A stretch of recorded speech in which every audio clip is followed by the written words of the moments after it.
গিয়ারের সৌজন্যে বিশেষ আয়োজন ঈদে বাড়ি ফেরা।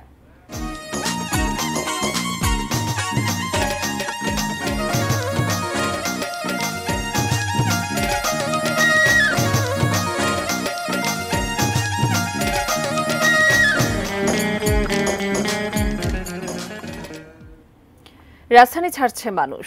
এবারে ট্রেন যাত্রার শিডিউল বিপর্যয়ে ভোগান্তিতে না পড়লেও যাত্রী চাপের ভোগান্তিতে আছেন যাত্রীরাই। এছাড়া বাস যাত্রায় বাড়তি ভাড়া আর সড়কের দুর্ভোগ প্রতিবারের মতো এবারও সঙ্গী ঘরমুখো মানুষের।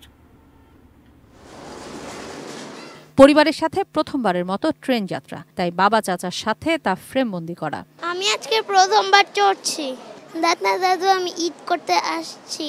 শনিবার সকাল থেকেই টিকিট কাটা যাত্রীদের ট্রেন ধরতে প্ল্যাটফর্মে হাজির হতে দেখা গেছে নির্ধারিত সময়ের অনেক আগেই। জানার ছিল কারণ কি। আমার বাসা হচ্ছে উত্তরাতে, আমি কমলাপুরে আসছি ওইখান থেকে যাতে আমি শান্তিমতো ট্রেনের মধ্যে উঠতে পারি, কারণ উত্তরা থেকে যদি আমি ট্রেনের মধ্যে উঠি তাহলে দেখা যাবে যে আমি সিট পর্যন্ত পৌঁছাতে পারতেছি না। হ্যাসেল কম, তারপরে হলো ওই যে আপনার অন টাইমে ট্রেনগুলো ছাড়তেছে। তবে শেষ বেলায় যাত্রীর এ চাপ আরো বাড়ার কথা জানালেন কমলাপুর স্টেশন ম্যানেজার। যখন একটা মুভ তৈরি হয় কোনো সময় হয়তো সেটা ধরে রাখা যায় না, মানুষগুলোকে ফেরানো যায় না।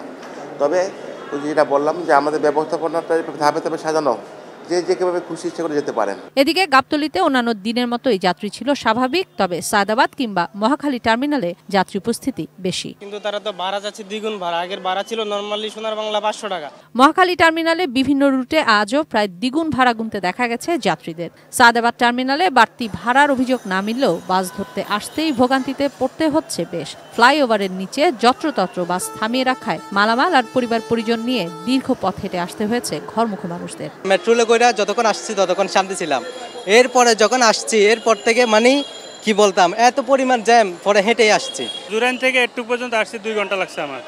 যে রাজধানী সুপারমার্কেটের সামনে থেকে আমরা হেঁটে এসেছি। কষ্ট হলেও আমরা ঈদের সময় সবসময় ঈদের সময়টা গ্রামে উদযাপন করতে পছন্দ করি। কিশোর জাহান, এটিএন নিউজ, ঢাকা। এখন প্রতি চুমুকেই হবে অন্য লেভেলের টেস্ট। গিয়ার এখন পাওয়া যাচ্ছে মাত্র 25 টাকায়।